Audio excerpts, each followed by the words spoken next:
Hello बच्चों।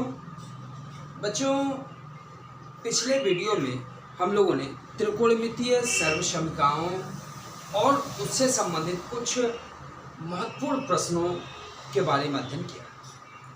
बच्चों, आशा करते हैं कि आपने उन पाठ्य सामग्रियों की सहायता से अपने पाठ्य पुस्तक के और भी प्रश्नों को आपने हल किया होगा।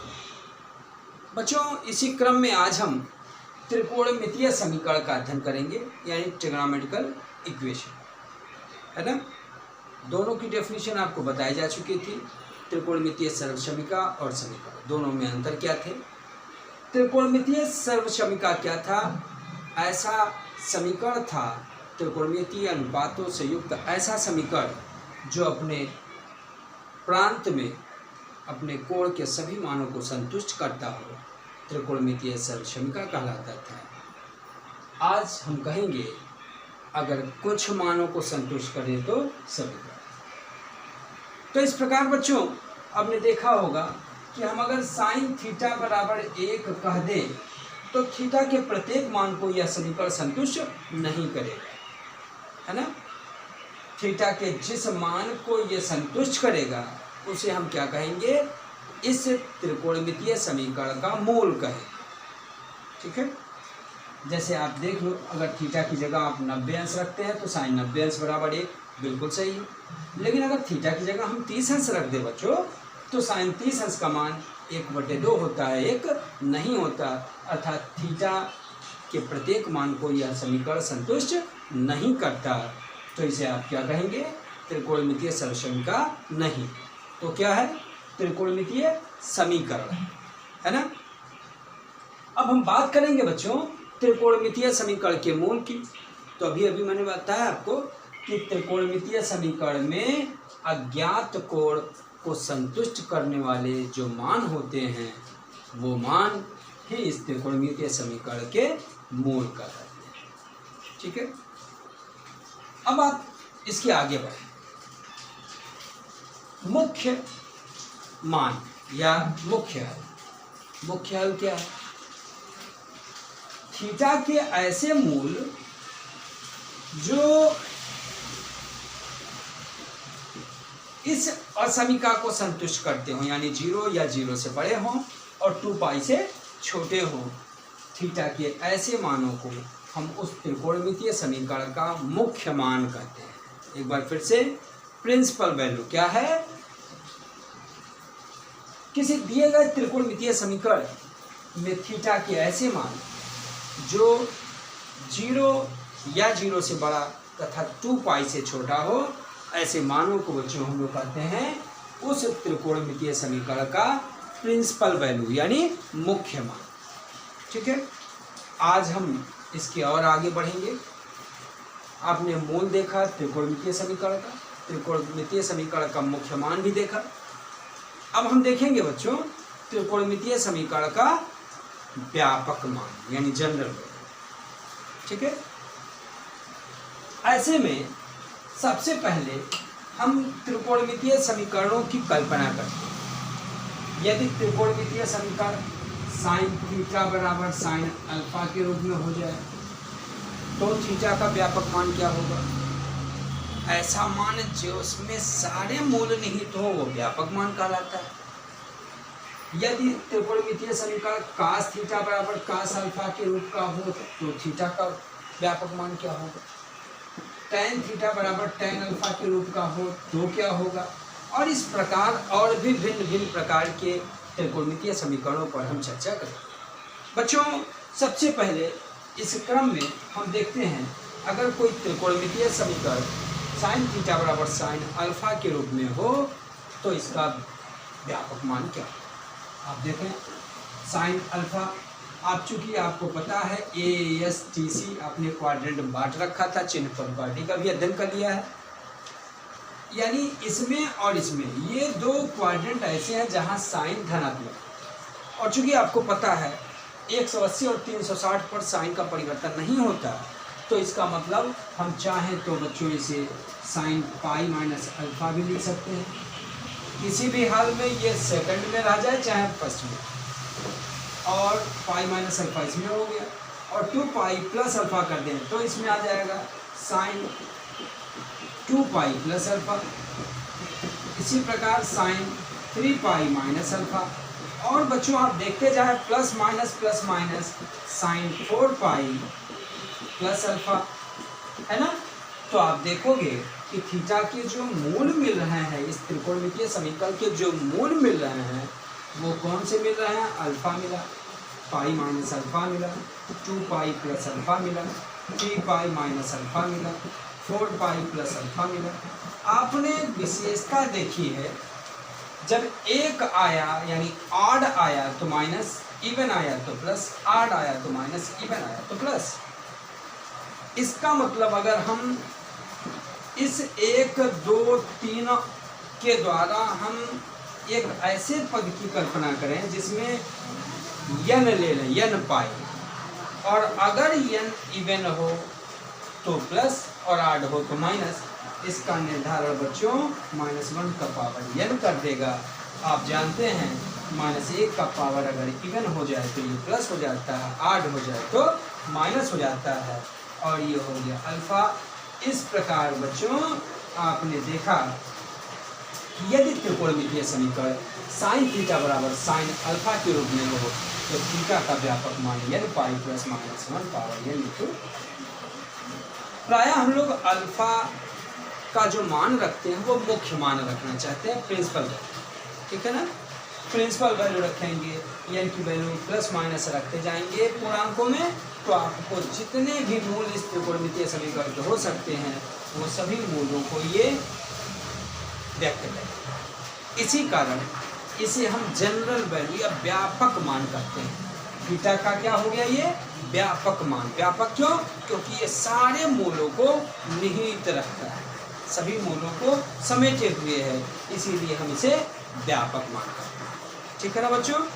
अगर इसी क्रम में हम त्रिकोणमितीय समीकरण साइन थीटा बराबर 0 ले लें, साइन थीटा बराबर 0, 0 मीन्स साइन 0, यानी कुल मिलाकर आप मुख्य मान की बात करोगे तो अल्फा की जगह 0 रख दीजिए, यहाँ आप 0 रखेंगे तो बच्चों आपको मिलेगा केवल n पाई 0 गुणे इतना बराबर 0 हो गया।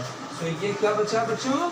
यानी साइन थीटा बराबर अगर 0 कोई त्रिकोणमितीय समीकरण हो तो उसका व्यापक मान हम थीटा बराबर n पाई लिखेंगे। यहाँ ध्यान देने योग्य बात क्या है? n क्या है बच्चों? पूर्णांक, ठीक है ना, जो धन में भी हो सकता है। और इसी क्रम में बच्चों हम देखेंगे कि अगर त्रिकोणमितीय समीकरण कास थीटा बराबर कास अल्फा के रूप में आ जाए, कास थीटा बराबर कास अल्फा के रूप में आ जाए, तो फिर हमें चिन्ह पर पार्टी देखनी होगी। कास का कास ही रह जाए, ये मैंने आपको बताया। 180 या 360 का सहारा लोगे आप, पाई या 2 पाई 3 पाई 4 पाई आए। और जब चिन्ह परिपाटी देखेंगे ASTC तो आपको मिलेगा यहाँ, और ये दो जगह कास प्लस होता है, यानी वो या तो फर्स्ट में आया तो फोर्थ में, और अगर अल्फा फर्स्ट में आता है बच्चों तो माइनस अल्फा जो होगा वो फोर्थ में आता है। अगर न्यून कोण है ये 30 अंश तो -30 अंश आप जाते हैं इसमें आता है। इसी प्रकार आप चाहो तो कास, अगर हम देखिए ध्यान दीजिए, ये हो गया पाई प्लस किए तो इसमें आ गया, पाई माइनस किए तो इसमें आ गया, यानी पाई प्लस माइनस से काम चलेगा नहीं, 2 पाई प्लस माइनस से चलेगा। क्यों? अगर 2 पाई में प्लस किए तो फर्स्ट में चला गया, माइनस किए तो फोर्थ में आ गया। इसी प्रकार बच्चों 4 पाई प्लस माइनस से भी चलेगा, 6 पाई प्लस माइनस से भी चलेगा। स्वाभाविक सी बात आपने देखी होगी कि 2 4 6 केवल इवन, यानी इसका जो आवर्तकाल आ रहा है कास का वो 2 पाई आ रहा है। तो बच्चों बड़ी सरलता से हम कह सकते हैं कास थीटा। अब यहाँ थीटा की क्या क्या मान आए? Plus minus alpha, 2 pi plus minus alpha, 4 pi plus minus alpha, 6 pi plus minus alpha. इस क्रम में आप देख रहे हैं इसकी विशेषता, ये इवन ही हमेशा आ रहा है, तो हम इसको 2n पाई कह दे रहे हैं, जहाँ n कोई पूर्णांक हो जाए।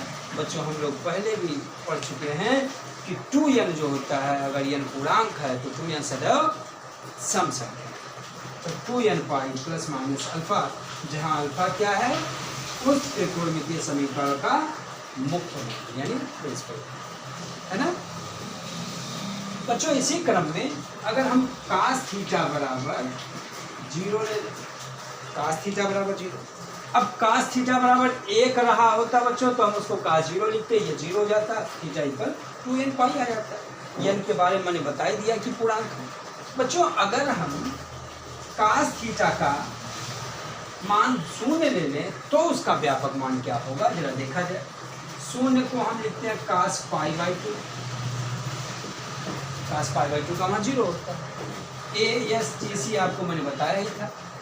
अब आप जरा देखें, कास पाई बाई 2 लाना यहाँ और यहाँ है, किसके द्वारा, पाई या 2 पाई या 3 पाई के द्वारा।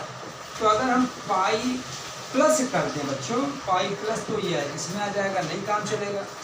2 पाई प्लस कर दें तो आ जाएगा इसमें, माइनस कर दें तो इसमें, प्लस माइनस पाई बाई 2। ऐसे कास 4 pi plus minus pi by 2। अब जरा इसमें आप देखो, आप थीटा का क्या क्या मान मिला, पाई बाई 2 मिला,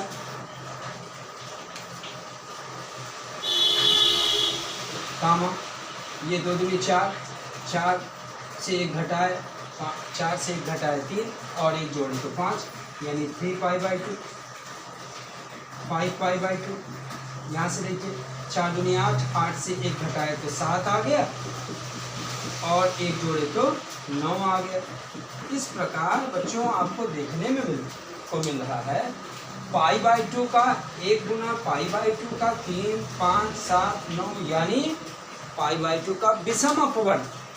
और विषम अपवर्त का मतलब है बच्चों पाई बाई 2 का विषम अपवर्त। विषम संख्या हम लोग प्रायः 2n+1 को लेते रहे हैं, यानी कि किसी भी पूर्णांक मान के लिए ये सदैव विषम होता है, यानी थीटा का जो व्यापक मान आएगा बच्चों वो क्या होगा, पाई बाई 2 का विषम अपवर्त, यानी 2n+1 पाई बाई 2। अर्थात अगर कास थीटा बराबर 0 कहीं मिले तो थीटा का व्यापक मान आप इसे लिख सकते। इसी क्रम में बच्चों हम एक और आज देख लें, यदि त्रिकोणमितीय समीकरण tan थीटा बराबर tan अल्फा हो जाए, tan थीटा बराबर tan अल्फा हो जाए तो थीटा का व्यापक मान क्या हो। फिर से वही चिन्ह पर पार्टी ASTC आपने देखा, यहाँ और यहाँ tan प्लस है और tan परिवर्तन पाई 2 पाई 3 पाई में नहीं। इसका मतलब अगर हम पाई प्लस कर दें बच्चों तो tan पाई प्लस अल्फा भी tan अल्फा होगा, और 2 पाई प्लस करेंगे तो फर्स्ट में आ जाएगा, पाई प्लस किए थर्ड में आ गया, 2 पाई प्लस किए तो फर्स्ट में आ गया 2 पाई प्लस अल्फा।